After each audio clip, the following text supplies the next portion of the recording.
जगत में प्रत्येक व्यक्ति को किसी ना किसी प्रकार की निर्बलता अवश्य होती है। जैसे कोई बहुत तेजी से दौड़ नहीं पाता तो कोई अधिक भार नहीं उठा पाता, कोई असाध्य रोग से पीड़ित रहता है तो कोई पढ़े हुए पाठों को स्मरण में नहीं रख पाता। ऐसे अनेकों उदाहरण और भी हैं। क्या आप किसी ऐसे व्यक्ति को जानते हैं जिसे सब कुछ प्राप्त हो और हम जीवन की उस एक निर्बलता को जीवन का केंद्र मानकर जीते हैं? इस कारणवश हृदय में दुख और असंतोष रहता है सदा। निर्बलता मनुष्य को जन्म से अथवा संजोग से प्राप्त होती है, किंतु उस निर्बलता को मनुष्य का मन अपनी मर्यादा बना लेता है। किंतु कुछ व्यक्ति ऐसे भी होते हैं जो अपने पुरुषार्थ और श्रम से उस निर्बलता को पराजित कर देते हैं। क्या भेद है उनमें और अन्य लोगों में? क्या आपने कभी विचार किया है? सरल सा उत्तर है इसका। जो व्यक्ति निर्बलता से पराजित नहीं होता, जो पुरुषार्थ करने का साहस रखता है हृदय में, वो निर्बलता को पार कर जाता है। अर्थात निर्बलता अवश्य ईश्वर देता है, किंतु मर्यादा मनुष्य का मन ही निर्मित करता है। स्वयं विचार कीजिए।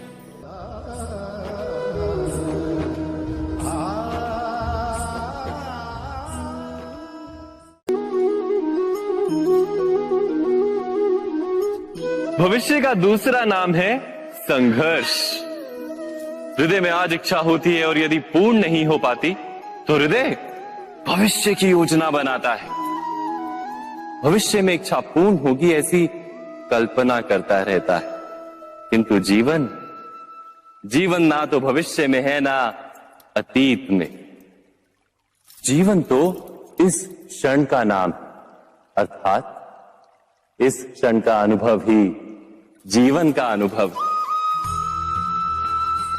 पर हम ये जानते हुए भी इतना सा सत्य समझ नहीं पाते। या तो हम बीते हुए समय के स्मरणों को घेर कर बैठे रहते, या फिर आने वाले समय के लिए हम योजनाएं बनाते रहते हैं और जीवन जीवन बीत जाता है। एक सत्य यदि हम हृदय में उतार लें कि ना हम भविष्य देख सकते हैं, ना ही भविष्य निर्मित कर सकते हैं, हम तो केवल धैर्य और साहस के साथ भविष्य को आलिंगन दे सकते हैं, स्वागत कर सकते हैं भविष्य का। तो क्या जीवन का हर पल जीवन से नहीं भर जाएगा? स्वयं विचार कीजिए।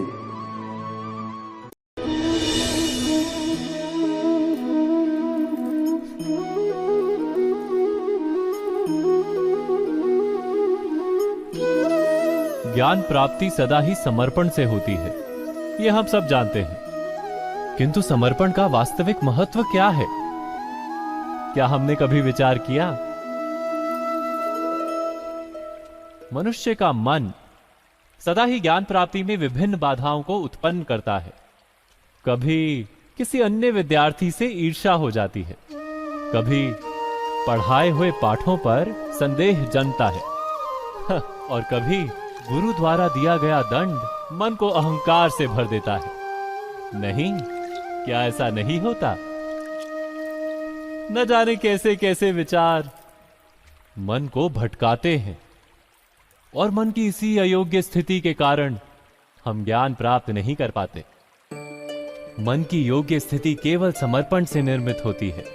समर्पण मनुष्य के अहंकार का नाश करता है, ईर्ष्या, महत्वाकांक्षा आदि भावनाओं को दूर कर हृदय को शांत करता है और मन को एकाग्र करता है।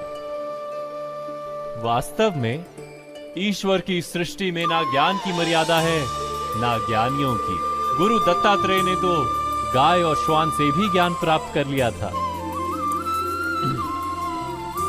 अर्थात विषय ब्रह्म ज्ञान का हो या जीवन के ज्ञान का या गुरुकुल में प्राप्त होने वाले ज्ञान का, उसकी प्राप्ति के लिए गुरु से अधिक महत्व है उस गुरु के प्रति हमारा समर्पण। क्या ये सत्य नहीं?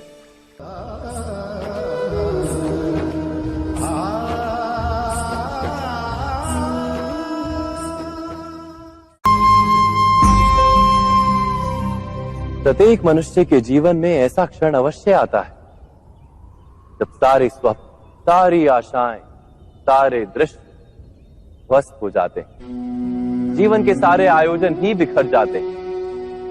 एक और धर्म होता है और दूसरी ओर सुख। इसी को धर्म संकट कहते हैं। जब धर्म का वहन ही संकट हो और धर्म का त्याग ही सुख हो। विचार कीजिए, कभी किसी स्वजन के विरुद्ध सत्य बोलने का अवसर प्राप्त हो जाता है, कभी ठीक दरिद्रता के समय सरलता से चोरी करने का मार्ग प्राप्त हो जाता है, कभी किसी शक्तिशाली राजनेता या राजा के कर्मचारी का अधर्म प्रकट हो जाता है। सबके जीवन में ऐसी घटना बनती ही रहती है। अधिकतर लोग ऐसे किसी क्षण को धर्म संकट के रूप में जान ही नहीं पाते। हमें किसी प्रकार के संघर्ष का अनुभव ही नहीं होता। सहजता से सुख की ओर खींचे चले जाते हैं, जैसे मक्खी गुड़ की ओर खींची चली जाती। वास्तव में धर्म संकट का क्षण ईश्वर के निकट जाने का क्षण होता है। यदि हम संघर्षों से भयभीत ना हो, सुख की ओर आकर्षित ना हो, अपने धर्म पर दृढ़ रहे, तो ईश्वर का साक्षात्कार दूर नहीं।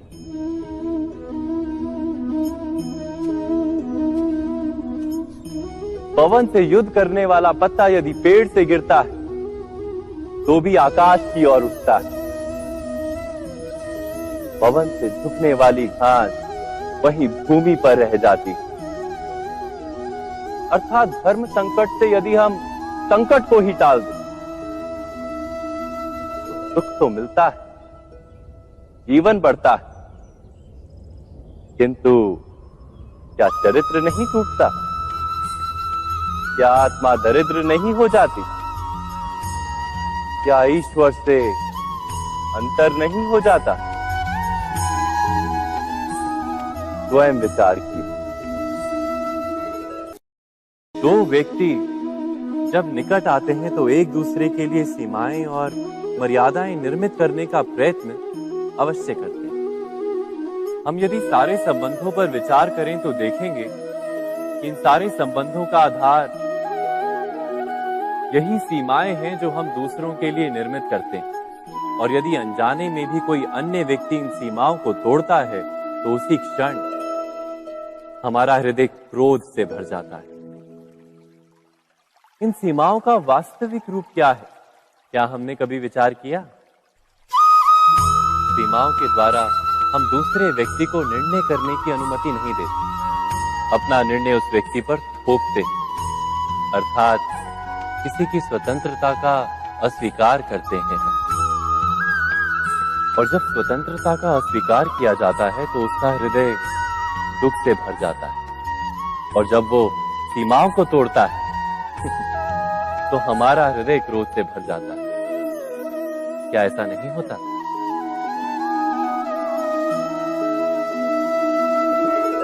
पर यदि एक दूसरे की स्वतंत्रता का सम्मान किया जाए तो किसी मर्यादाओं या सीमाओं की आवश्यकता ही नहीं होती। अर्थात जिस प्रकार स्वीकार किसी संबंध का देह है, क्या वैसे ही स्वतंत्रता किसी संबंध की आत्मा नहीं? स्वयं विचार कीजिए।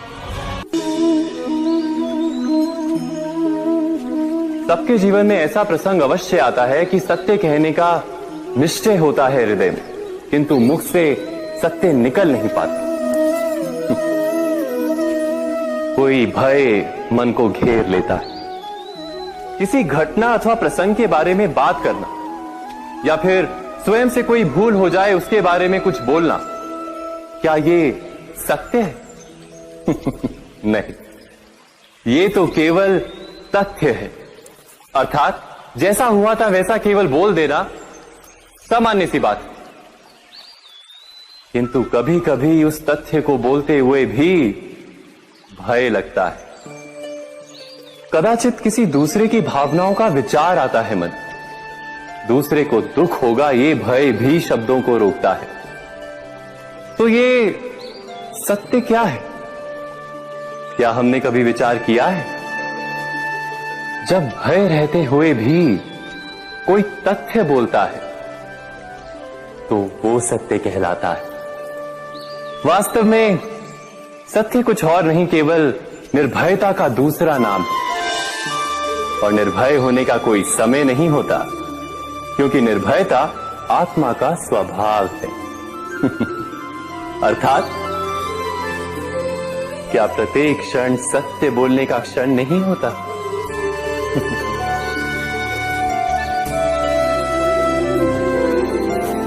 स्वयं विचार कीजिए।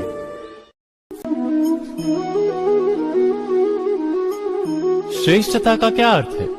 श्रेष्ठता का अर्थ है दूसरों से अधिक ज्ञान प्राप्त करना।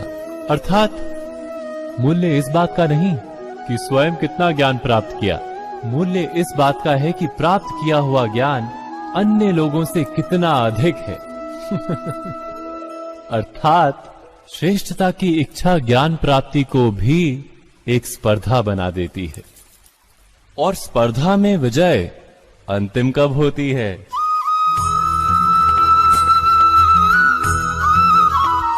कुछ समय के लिए तो श्रेष्ठ बना जा सकता है, किंतु सदा के लिए कोई श्रेष्ठ नहीं रह पाता। फिर वही असंतोष, पीड़ा और संघर्ष जन्म लेता है। किंतु श्रेष्ठ बनने के बदले यदि उत्तम बनने का प्रयत्न करें तो क्या होगा? उत्तम का अर्थ है कि जितना प्राप्त करने योग्य है वो सब प्राप्त करना, किसी से अधिक पाने की इच्छा से नहीं, मात्र आत्मा की तृप्ति हेतु कुछ प्राप्त करना। उत्तम के मार्ग पर किसी अन्य से स्पर्धा नहीं होती, स्वयं अपने आप से स्पर्धा होती है। अर्थात उत्तम बनने का प्रयत्न करने वाले को देर अबेर सारा ज्ञान प्राप्त हो जाता है, बिना प्रयत्न के ही वो श्रेष्ठ बन जाता है। किंतु जो श्रेष्ठ बनने का प्रयत्न करता है वो श्रेष्ठ बने या ना बने, उत्तम कभी नहीं बन पाता।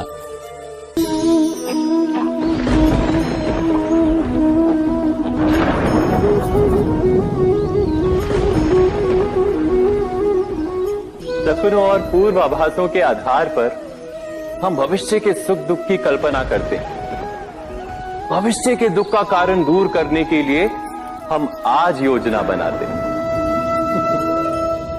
किंतु कल के संकट को आज निर्मूल करने से हमें लाभ मिलता है या हानि पहुंचती है? ये प्रश्न हम कभी नहीं करते। सत्य तो ये है कि संकट और उसका निवारण साथ जन से, व्यक्ति के लिए भी और सृष्टि के लिए भी। नहीं, आप अपने भूतकाल का स्मरण कीजिए, इतिहास को देखिए। आप तुरंत ही ये जान पाएंगे कि जब जब संकट आता है तब तब उसका निवारण करने वाली शक्ति भी जन्म लेती है। यही तो जगत का चलन है। वस्तुतः संकट ही शक्ति के जन्म का कारण है। प्रत्येक व्यक्ति जब संकट से निकलता है तो एक पद आगे बढ़ा होता है, अधिक चमकता है, आत्मविश्वास से अधिक भरा होता है, न केवल अपने लिए अपितु विश्व के लिए भी। क्या ये सत्य नहीं? वास्तव में संकट का जन्म है एक अवसर का जन्म, अपने आप को बदलने का, अपने विचारों को ऊंचाई पर करने का अवसर, अपनी आत्मा को बलवान और ज्ञान मंडित बनाने का अवसर। जो ये कर पाता है उसे कोई संकट नहीं होता, किंतु जो ये नहीं कर पाता वो तो स्वयं एक संकट है विश्व के लिए।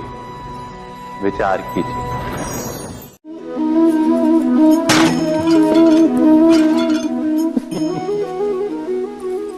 कभी कभी कोई घटना मनुष्य के जीवन की सारी योजनाओं को तोड़ देती और मनुष्य उस आघात को अपने जीवन का केंद्र मान लेता।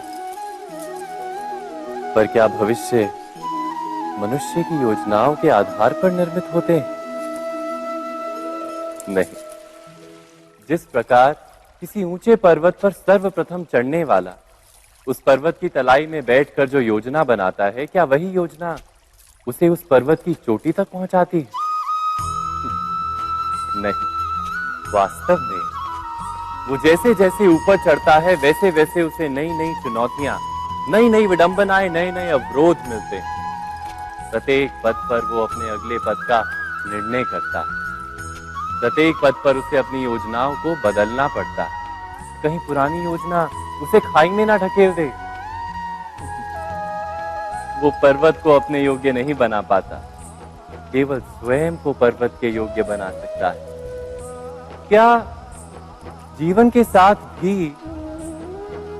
ऐसा ही नहीं? जब मनुष्य जीवन में किसी एक चुनौती को, एक अवरोध को अपने जीवन का केंद्र मान लेता है, अपने जीवन की गति को ही रोक देता है, तो वो अपने जीवन में सफल नहीं बन पाता और ना ही सुख और शांति प्राप्त कर पाता। अर्थात जीवन को अपने योग्य बनाने के बदले स्वयं अपने को जीवन के योग्य बनाना ही सफलता और सुख का एकमात्र मार्ग नहीं। स्वयं विचार कीजिए।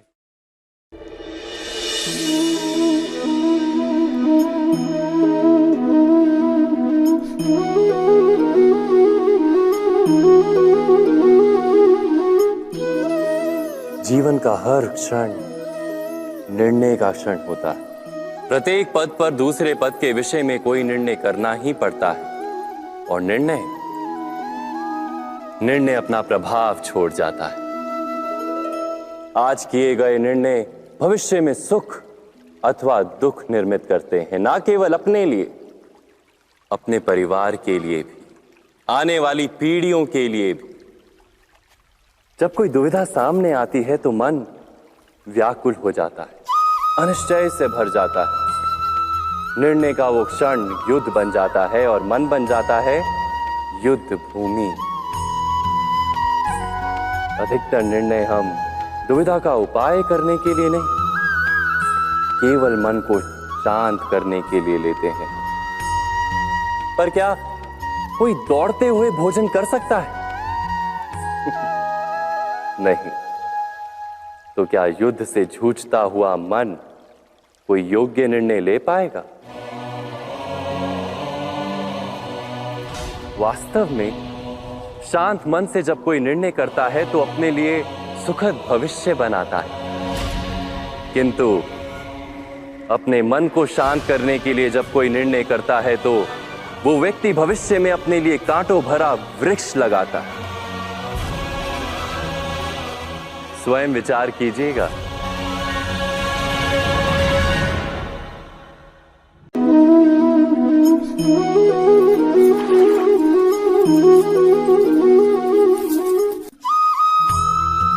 जीवन में आने वाले संघर्षों के लिए जब मनुष्य स्वयं को योग्य नहीं मानता, जब उसे अपने ही बल पर विश्वास नहीं रहता, तब वो सद्गुणों को त्याग कर दुर्गुणों को अपनाता है।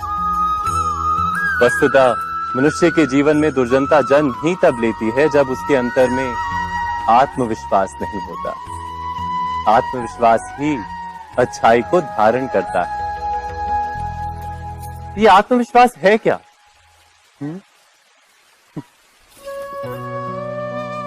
जब मनुष्य ये मानता है कि जीवन का संघर्ष उसे दुर्बल बनाता है, तो उसे अपने ऊपर विश्वास नहीं रहता। वो संघर्ष के पार जाने के बदले संघर्ष से छूटने के उपाय ढूंढने लगता है। किंतु जब वो ये समझता है कि ये संघर्ष उसे अधिक शक्तिशाली बनाते हैं, ठीक जैसे व्यायाम करने से देह की शक्ति बढ़ती, तो प्रत्येक संघर्ष के साथ उसका उत्साह बढ़ता है। अर्थात आत्मविश्वास और कुछ भी नहीं, मन की स्थिति, जीवन को देखने का दृष्टिकोण मात्र है। और जीवन का दृष्टिकोण तो मनुष्य के अपने वश में होता है। स्वयं विचार कीजिए।